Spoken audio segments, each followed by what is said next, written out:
Hi everyone.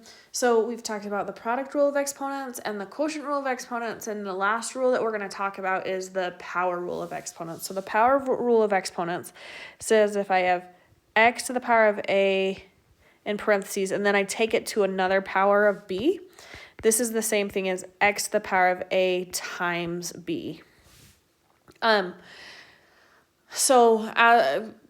So this is like a power of a power actually means multiplying the exponents. This is pretty simple, but let's go through some examples. So the first example is 4x cubed squared. Now, based on this power rule, we know that 3 and the 2, because they're both exponents, will be multiplied.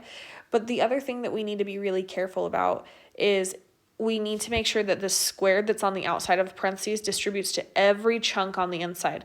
So it has to go to the 4 and to the x, which means I can rewrite this as 4 squared times x cubed times 2. So this is kind of complicated, but the squared goes to the 4 and it goes to the x, but it doesn't necessarily go to the 3 because the 3 is attached to the x, so it goes to the x cubed, not just the x.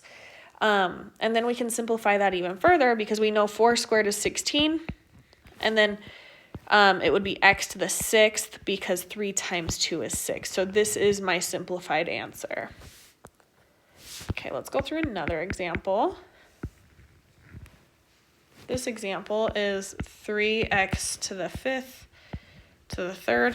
This one's super similar to the first example. So this 3rd on the outside of the parentheses is going to go to the inside of the parentheses, but it has to go to every chunk. So it goes to the 3, which makes it 3 to the 3rd. Remember, it's not 3 times 3 because the 3 on the outside of the parentheses is a power still. So you would do 3 to the power of 3 times x to the power of 5, but because of that power rule, we multiply the 3 right there to the exponent of 5. So now we can simplify. 3 to the power of 3 is 27. This is something you can definitely use a calculator for if you need to. And then it'll be times x to the power of 15 because 5 times 3 is 15. And this is my simplified answer. Okay, now let's go to another example. And this example is 2x to the 4th, y to the 6th squared. So again, we're going to make that squared, the 2 on the outside of the parentheses, go to every chunk on the inside. And this one actually has 3 chunks or 3 terms on the inside. It has the 2 that's in the front, the x, and the y. So the 2 that's in the front is going to be 2 squared. And then your x will be x to the 4th times 2 because of the power rule. And then it'll be y to the 6th times 2 because of the power rule. So now we just have to simplify. 2 to the power of 2 is 4.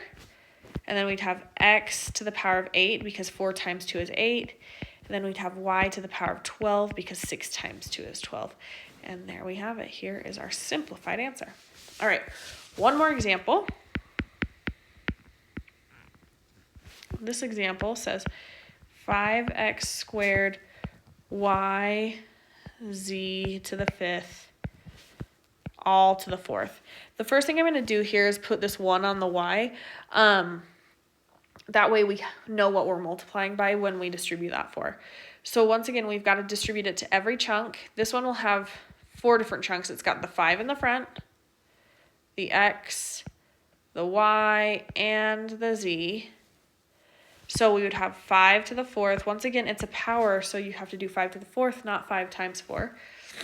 And then x squared times 4, y to the 1st times 4, and z to the 5th times 4.